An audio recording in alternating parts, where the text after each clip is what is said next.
家庭用のエスプレッソマシン、ソリス。私たちも今販売して半年ちょっと経ちましたでしょうかね。この半年、実はあの動画すごくたくさんの方見てくださってて、最近特にですね、なんかわかんないけどめちゃくちゃ再生されているような状況が続いてまして、コメントもですね、相変わらず多くいただいてますので、ソリスについて今日はもう一度、私が実際に使っていった感覚、半年間ですね、使った感想っていうのを、もう今日ほんとちょっとごめんなさい、今日ここに実はソリスないんですけども、ちょっとその理由も含めて、この後の動画で説明したいと思います。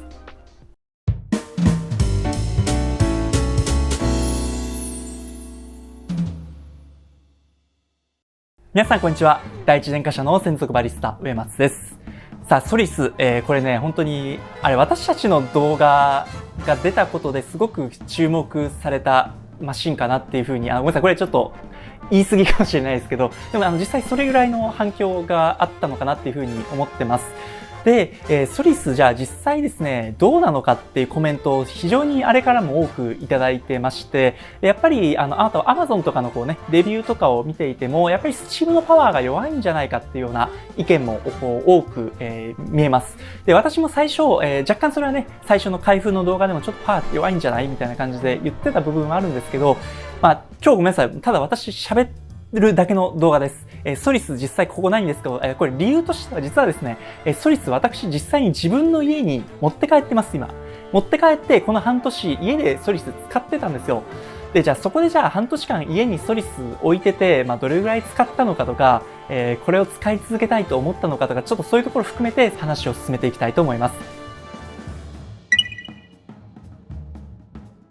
で、じゃあまずですね、半年間ソリスを使ってみてどうだったかっていう部分なんですけども、やっぱりですね、これは使う人によって、私はやっぱりですね、いろんな業務用の大きなエスプレッソマシン、そういったものを多く使ってきているので、やはりですね、家庭用のエスプレッソマシンっていう部分においては少し物足りないなって感じてしまう部分もあるのかもしれないっていうふうに、これはまず前置きとして、それは皆さんに理解していただきたいんですけども、やっぱりですね、スチームのパワーが弱いっていう部分は私も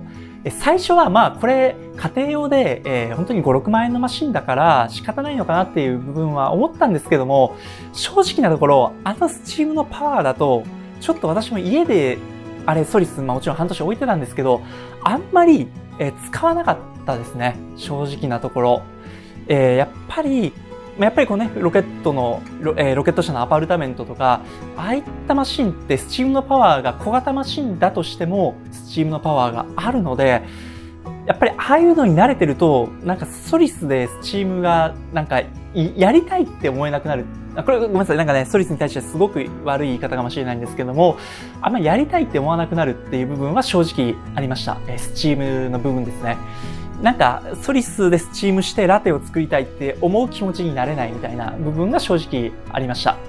ただこれはですね、完全ゼロベースのこれからちょっと家でエスプレッソを楽しみたいっていうような方にとっては全然別にスチームが時間かかってもいいからスチームできればいいんだよっていうふうに思われる方であれば、そこは特に問題ないのかなっていうふうに思ったりはするんですけど、やっぱり私としてはパワー不足で結局家に置いてても使う機会が少ないのかなみたいな、そういう部分が正直なところありました。今ですね、これちょっとソリスのその悪い部分みたいなところを言っちゃったかなと思うんですけど、やっぱり逆にエスプレッソの抽出に関しては、これは正直もう文句なしというか、文句なしとは言っても、もちろんね、ここにあるようなサンレモのカフェレーサーみたいな、その200万円のマシンと遜色ないですとはもちろん言い切れないです。そこはね、やっぱりいろんな抽出とか、あとはその蒸らしとか、そういうところできるできないの差があまりにも大きくあるので、もちろん同じとは言えないんですけども、ヒートエクスチェンジャーはついてないけど、いわゆるシングルボイラーの、あまりね、いろんな他のメーカーさんの名前言ってもあれなので、ちょっとそこは伏せておくんですけども、そういうところと比べると、全然いいんじゃないかなっていうような。あとは、これ私も前言ってたんですけども、フィルターの口径が 58mm っていうような、いわゆる業務用と同じサイズのフィルターが使われているっていう部分で、エスプレッソの調整っていうのが非常に業務用と変わらないような感覚でできる。これはもうやっぱ半年使ってて、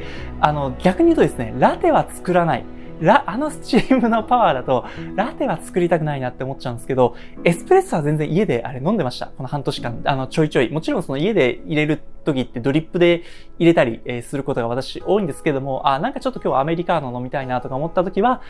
ストリスを立ち上げて、エスプレッソを抽出して、お湯で伸ばして飲むっていうようなことをしたりしてました。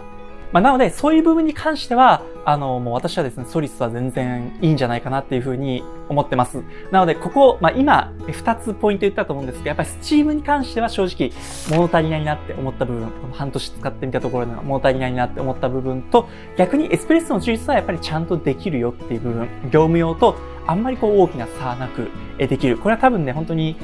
デロンギとかと比べても、私的には絶対選びたいマシンは、これに関してはソリスになるなっていうふうに、改めてここは思ったので、おそらくね、今コメント欄見てても、非常にソリスを買おうかどうか迷っておられる方とか、ちょっと他のね、デロンギとかと比較してどうなのかっていう部分もあったりすると思うので、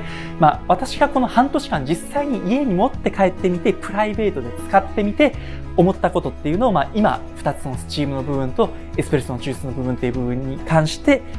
お伝えしたと思うので、今言ったこと、もちろん、ちょっとこれでまたわからないことがあれば、コメント欄にですね、コメントいただければと思うんですけども、参考にしていただければというふうに思ってます。で、あと、これちょっとまだわかんないんですけど、今、ロケット社もですね、なんか家庭用のエスプレッソマシンを新たに今後発売するんじゃないかという噂もありまして、それがかなり画期的な、機構になってるっていうことで、いわゆるこういうソリスとか、あと普通のシングルボイラーのマシンっていうのは、エスプレッソの抽出をしながらミルクのスチームをすることはできない。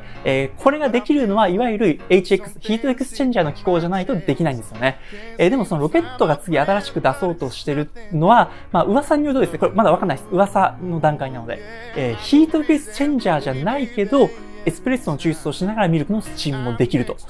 それで価格おそらくでも多分ね、12万、もう10万超えますね、14万ぐらいになるんじゃないかなって思うんですけども、そういったマシンも今後は販売の予定があるというような噂はありますので、もし実際にですね、それが出てきて実際に使ってみて、スチームのパワーも結構強くて、それでエスプレッソの抽出もちゃんとできるっていうのであれば、いよいよですね、家庭用エスプレッソマシンの一番いいあたりの選択肢っていうのが出てくるんじゃないかなっていうふうに思ったりもするので、やっぱり現状家庭用のエスプレッソマシンでなかなかもちろん全然1万円とか2万円のデロンギで全然いいよって思われる方もそこでもいいと思うんですけど、やっぱりこだわりたいっていう方にとって、なかなかベストの選択肢、すべて揃ったベストの選択肢っていうのが少なかったんじゃないかなっていうふうに思うので、もしね、このロケットが発売されたりしたら、もちろん私たちもまだ触ってないので何とも言えないんですけども、非常に面白いあたりになってくるんじゃないかと思うので、今後またその新しい情報とかあれば、この動画でシェアしていきたいと思います。ということでもう今日はね、私喋っただけであんまり面白くない動画だったかと思うんですけども、ちょっと参考になったよとか思っていただければ高評価ボタンと、あとは今、登録者数1万人目指してこのチャンネル頑張ってますので、ぜひ、登録されてない方はチャンネル登録を押しておいていただけると嬉しく思います。それではまた次の動画でお会いしましょう。ありがとうございました。